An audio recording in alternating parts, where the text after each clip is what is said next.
The inheritance. They say blood is thicker than water, but I learned that Christmas night that blood can also be the sharpest knife, cutting deeper than any stranger ever could. The sterling silver cutlery gleamed under the chandelier's warm light in my parents' Westchester mansion, each piece precisely placed according to my mother's exacting standards. Vivian sat at the head of the mahogany dining table like a queen holding court, her perfectly manicured fingers wrapped around a crystal wineglass filled with Chateau Margaux. The crimson liquid matched her lipstick exactly, both chosen with the same calculated precision she applied to everything in her life. My father Richard hunched slightly in his chair, shoulders curved inward as if protecting himself from an invisible blow, avoiding eye contact with everyone at the table, a defensive posture he'd perfected over 30 years of marriage. My brother Brandon lounged in his seat with the casual arrogance of someone who'd never once doubted his place in the world, his Brooks Brothers suit slightly rumpled from what I suspected was an afternoon at the country club bar. His fiancée Jessica picked at her salad with theatrical delicacy, her 3-carat engagement ring catching the light with every calculated movement, throwing tiny rainbows across the damask tablecloth. I sat across from them, my husband Daniel's hand resting reassuringly on my knee under the table, his thumb tracing small circles that kept me grounded. We'd been married 3 years, and he was the only reason I still attended these monthly performances of family unity. His presence was my armor against the subtle jabs and not-so-subtle dismissals that had become the soundtrack of my life since childhood. The conversation flowed around me like water around a rock, never quite touching me, never quite including me. Brandon regaled everyone with elaborate stories about his latest business ventures, which mostly consisted of spending company money on 3 martini lunches with clients who never seemed to materialize into actual contracts. He name-dropped incessantly, mentioning golf games with executives who probably wouldn't recognize him in a lineup. Jessica laughed at all the right moments, her practiced giggles as hollow as the champagne flutes we'd toasted with earlier. My father nodded along mechanically, contributing nothing but occasional murmurs of agreement, his eyes focused on his plate as if the answer to all life's problems might be found in his beef Wellington. Then my mother clinked her fork against her glass, the crystal singing a clear, commanding note that silenced the room instantly. "I have an announcement," Vivian said, her voice carrying the authority of someone who'd never been questioned, never been contradicted, never been told no. "Richard and I visited our estate attorney last week. We've made some important changes to our will." My stomach tightened, a cold knot forming beneath my ribs. Estate planning wasn't unusual for people in their 60s, but the timing felt deliberate, orchestrated. Vivian had a talent for turning ordinary moments into power plays, for weaponizing family dinners.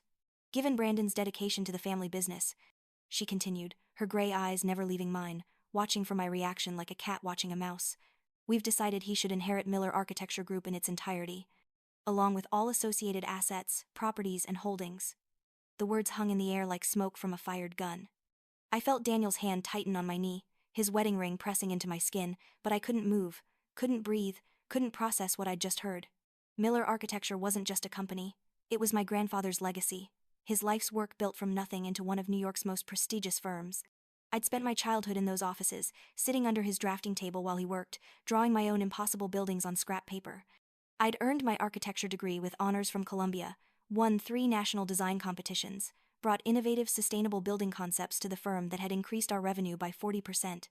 But none of that mattered because Brandon had something I didn't, something I could never earn or achieve. He was the son. "That's wonderful news," Jessica chirped, already calculating her future shopping budget, probably mentally redesigning their Upper East Side apartment. "Brandon has worked so incredibly hard for this." "Worked hard?" I almost laughed, the sound catching in my throat like broken glass. Brandon showed up to the office 3 days a week if we were lucky, usually rolling in after noon smelling of scotch and cigars. He spent most of his time on the golf course with clients who coincidentally were also his fraternity brothers and drinking buddies, hadn't successfully closed a deal in 2 years, and had been caught twice using the company credit card for personal expenses. Meanwhile, I'd designed 3 award-winning buildings that had garnered national attention, secured 4 major contracts worth over $50 million, and worked 70-hour weeks without complaint. But I was just the daughter playing with her little projects, dabbling in architecture like it was a hobby. "Nadia." My mother's voice cut through my thoughts like a scalpel, precise and cold. "You look upset. Surely you understand that Brandon is better suited for this responsibility. Your artistic pursuits are charming, delightful even, but running a major business requires a certain temperament, a certain presence." The condescension in her voice was thick enough to choke on. Artistic pursuits. That's what she called my work, as if the sustainable housing development I'd designed hadn't won the American Institute of Architects gold medal last year, as if my net-zero energy skyscraper wasn't being studied in architecture programs across the country. "You mean a penis?" The words escaped before I could stop them, sharp and bitter. "That's the temperament you're referring to?" The presence that matters? The silence that followed was deafening. Brandon's smirk widened, enjoying my outburst.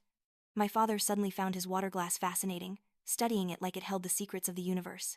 Jessica gasped with theatrical shock, hand flying to her chest. But Vivian just smiled. That cold, practiced smile that had haunted my childhood, the one that said she'd already won. Don't be crude, Nadia.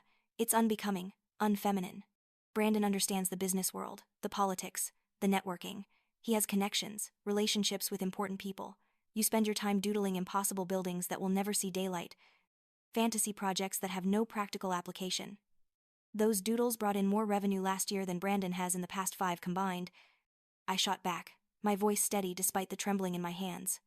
Revenue isn't everything. Brandon finally spoke, his voice dripping with false sympathy, patronizing. You need vision, leadership, the ability to command respect. Maybe when you're older, more mature, you'll understand. Hey, if you want, you could work as my assistant. I'll make sure you're taken care of, give you a nice corner office. Daniel's chair scraped against the floor as he started to stand, his jaw clenched, but I placed my hand on his arm, stopping him.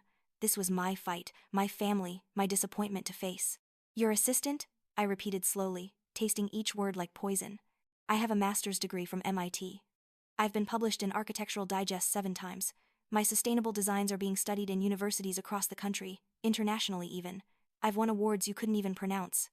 And you're offering me a position as your assistant? It's a generous offer, my mother interjected smoothly. You should be grateful Brandon is willing to keep you involved at all. Many brothers wouldn't be so accommodating. Keep me involved. In my grandfather's company. The company where I'd interned every summer since I was 16, where I'd worked without pay for 2 years after college to prove myself. Where I'd brought in the biggest client we'd ever had through my innovative eco-friendly designs. Where I'd saved us from bankruptcy 3 years ago when Brandon's failed casino project nearly destroyed us. But none of that mattered because I'd had the audacity to be born without a Y chromosome. This isn't about the company, I said quietly, my voice dropping to almost a whisper. This has never been about the company. It's about you, Mom. It's about how you've spent my entire life telling me I'm not enough. Not smart enough, not tough enough, not male enough. Every achievement I've ever had, you've diminished. Every success you've attributed to luck or connections or anything but my own merit. Stop being so dramatic. Vivian sighed, rolling her eyes as if I was a child throwing a tantrum over a broken toy. This is what's best for the family, for the legacy. No, it's what's best for Brandon. It's what's always been best for Brandon. When he crashed his 3rd car in college, you bought him a 4th. When he was caught embezzling from the petty cash, you covered it up, paid off the accountant. When his gambling debts reached 6 figures, you paid them off without blinking, without a lecture. But when I asked for a loan to start my own firm, suddenly fiscal responsibility became paramount. When I needed help with grad school, you told me to take out loans like everyone else. That's different. Richard finally spoke, his voice weak but defensive, still not meeting my eyes. Brandon made mistakes. Young men do that. They need room to fail. And young women? I challenged. What do we do, Dad? Besides, stand by and watch our birthright handed to someone who'll destroy it within 5 years? Besides, smile and nod while our contributions are erased? You're being unfair to your brother, Jessica chimed in, her loyalty to her meal ticket unwavering. Am I? Brandon, tell me, what was our profit margin last quarter? Brandon's face flushed red, his collar suddenly too tight. I don't have the exact numbers memorized. How about approximately, within 5%? Silence. Our biggest client? Can you name them? His mouth opened and closed like a fish gasping for air. The Harrington Group. I supplied. They signed with us specifically because of the net zero energy skyscraper I designed for their headquarters. They said it was visionary. But you wouldn't know that because you were in Vegas that week, supposedly at a conference that you never attended. The room erupted. Brandon slammed his fist on the table, making the china jump and wine splash. Jessica shrieked about disrespect and knowing one's place. My mother launched into a tirade about ungrateful children who didn't understand sacrifice. My father retreated further into himself, practically disappearing into his chair. That's when Daniel stood up. Enough, he said, his voice cutting through the chaos like a blade through silk. He reached into his briefcase, which I hadn't even noticed he'd brought to dinner, and pulled out a thick manila envelope sealed with red wax. Vivian, you might want to reconsider your announcement. My mother's eyes narrowed to slits. Excuse me? Who do you think you are? I'm the person who had coffee with Harold Whitman this afternoon. You remember Harold, don't you? Your father's oldest friend, his roommate at Yale, and the executor of his estate. The color drained from my mother's face so quickly I thought she might faint. Harold Whitman wasn't just my grandfather's friend. He was one of New York's most powerful attorneys, a man whose discretion was legendary and whose integrity was unquestionable. If Harold was involved, this was serious. Harold shared some very interesting information with me, Daniel continued calmly, his courtroom voice steady and measured. It seems your father had serious concerns about Brandon's ability to run the company. So serious, in fact, that he created a codicil to his will, one that supersedes any decisions you might make regarding the company's future. That's impossible, Vivian whispered, her hands gripping the table edge. I would have known. He would have told me. Would he? Daniel pulled out a document from the envelope, its official seals visible even from where Saturday. This is a certified copy of William Miller's last will and testament, including all amendments. Would you like me to read the relevant section? Brandon lunged for the paper, but Daniel pulled it back smoothly, like a matador with a cape. Paragraph 17, subsection 3. Daniel read, his voice clear and formal. In the event that my daughter Vivian attempts to exclude my granddaughter Nadia Elizabeth Miller from inheritance of Miller Architecture Group, or shows preference to any other heir to her detriment, all assets, holdings, and controlling interest are to be placed in an irrevocable trust with Nadia Elizabeth Miller as sole beneficiary. This decision is absolute and was witnessed by Harold Whitman, James Crawford of Crawford & Associates, and Elizabeth Hartley of the State Supreme Court on September 15, 2018. The silence that followed was different from before. This wasn't the pause after a bomb dropped. This was the stillness after the world shifted on its axis, after everything you thought was true revealed itself as a lie. That's fraud, Brandon stammered, his face cycling through colors like a broken traffic light. Grandpa wouldn't. He loved me. He said I was his legacy. He did love you, I said quietly, finding my voice again. But he also knew you. He knew that you'd destroy everything he built within a year. Just like he knew Mom would enable you to do it, would hand you the keys to the kingdom regardless of merit. You planned this, Vivian accused, her composure finally cracking completely. You manipulated him when he was sick, vulnerable. You poisoned him against us. I didn't know about this until an hour ago, I replied honestly, the truth of it settling over me like a warm blanket. Daniel found out when he was reviewing some contracts with Harold for our own business. Grandpa did this on his own, probably because he saw what you've been doing for years. The favoritism, the sexism, the systematic way you've tried to erase me from my own family's legacy. You can't do this. Brandon stood up so violently his chair fell backward, crashing against the hardwood floor. That company is mine. It was promised to me. I've worked for it, planned my whole life around it. When? I challenged, standing to face him. When have you worked for it? During your 3-hour lunches at the Yale Club? Your golf tournaments that somehow count as business development? The conferences in Miami that coincidentally align with Art Basel? I bring in clients, he protested weakly, but even he didn't sound convinced. Name one. Name one client you've brought in independently, without Dad's connections or my designs to sell them. His mouth opened and closed, but no words came.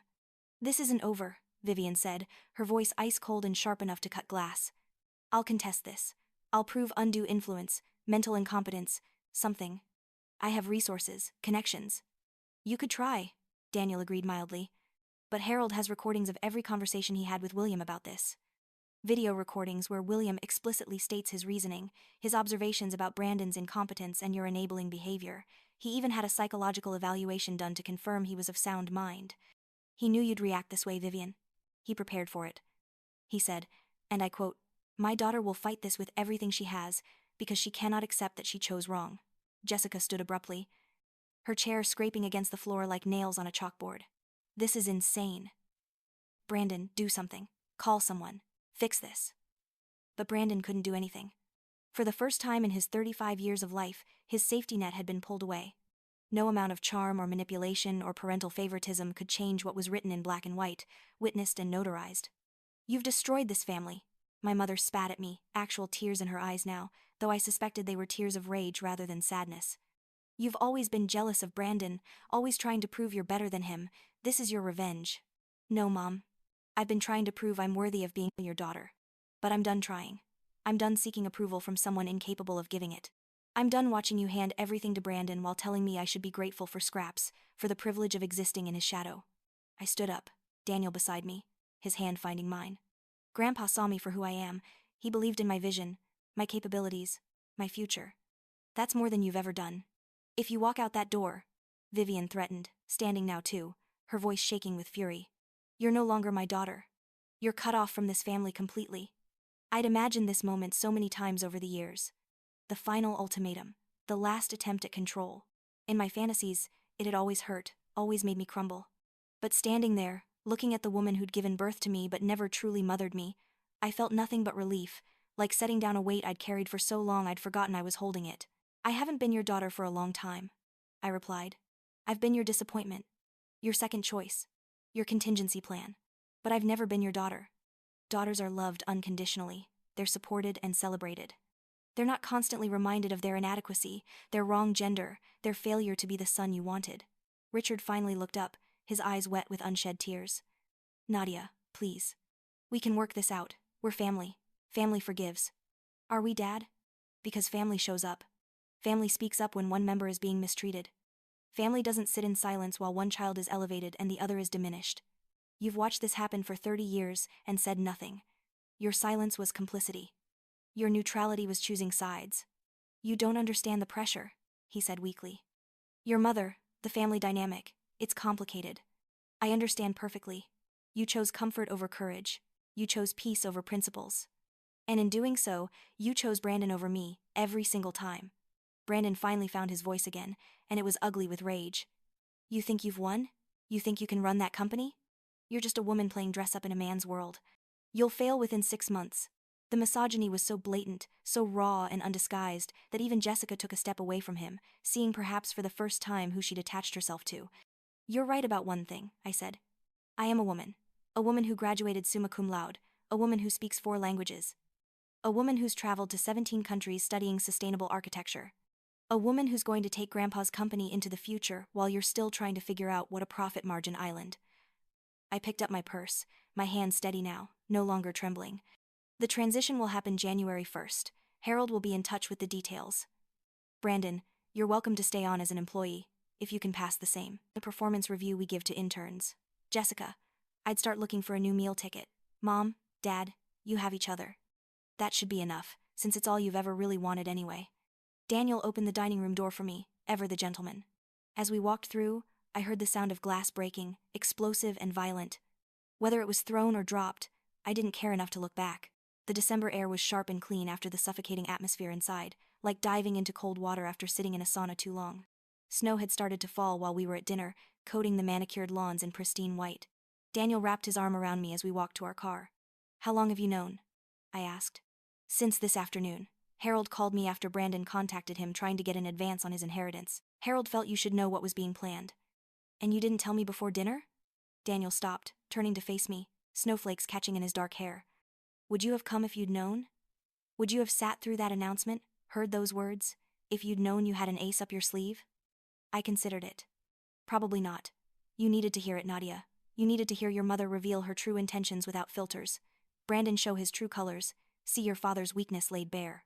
Not because it would hurt you, but because it would finally free you from hoping things would change. He was right. If I'd known about Grandpa's provision, I would have walked in with armor. Instead, I'd walked in vulnerable one last time, and they'd shown me exactly who they were when they thought they'd won." Over the next weeks, the transition began with surgical precision. Harold was as efficient as Daniel had promised, handling the legal challenges with a combination of skill and documentation that left no room for dispute. The company audit revealed what I'd suspected. Brandon had been hemorrhaging money through poor decisions and what looked suspiciously like embezzlement. Several major clients were on the verge of leaving due to missed deadlines and subpar work. I threw myself into reviving Miller Architecture Group. The first order of business was meeting with every single employee, from the senior architects to the cleaning staff. I listened to their concerns, their ideas, their frustrations that had been ignored for years. Many were surprised that anyone in management cared what they thought. Sarah Chen, a brilliant architect who'd been marginalized under Brandon's leadership because she'd refused his advances, became my right hand. Marcus Thompson, whom Brandon had threatened to fire for suggesting eco-friendly alternatives, headed our new sustainability division. The company that had been slowly dying under my brother's neglect began to breathe again. 3 months in, we landed the Harbinger project, a revolutionary mixed-use development combining affordable housing with green spaces and commercial areas. It was exactly the kind of project Grandpa would have loved, ambitious, socially conscious, and beautiful. A year passed. The company didn't just survive, it thrived, expanding into new markets and pioneering sustainable practices that became industry standards. I spoke at conferences, mentored young female architects, and built the legacy Grandpa had envisioned. On the anniversary of that Christmas dinner, my phone rang. Unknown number, familiar area code. "Nadia?" my mother's voice, but different. Smaller.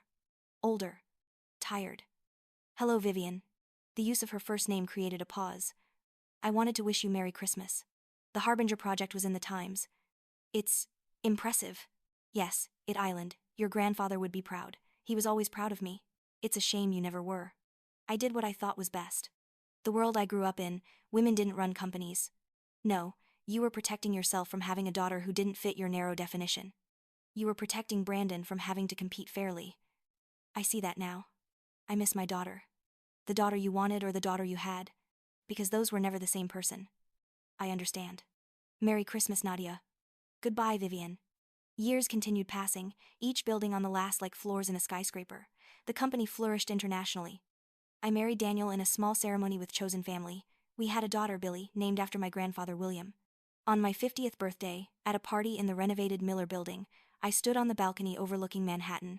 Buildings stretched to the horizon, several of them mine, my vision made concrete and steel. My mother had tried convincing me I was nothing more than an afterthought, a consolation prize in the family hierarchy. She'd failed to understand that afterthoughts often become the main event, that those pushed to the margins often redraw the entire map. My family had tried to bury me, not knowing I was a seed. And I grew beyond their wildest fears, beyond my wildest dreams, into something beautiful, something that mattered, something that would stand long after their voices faded into silence.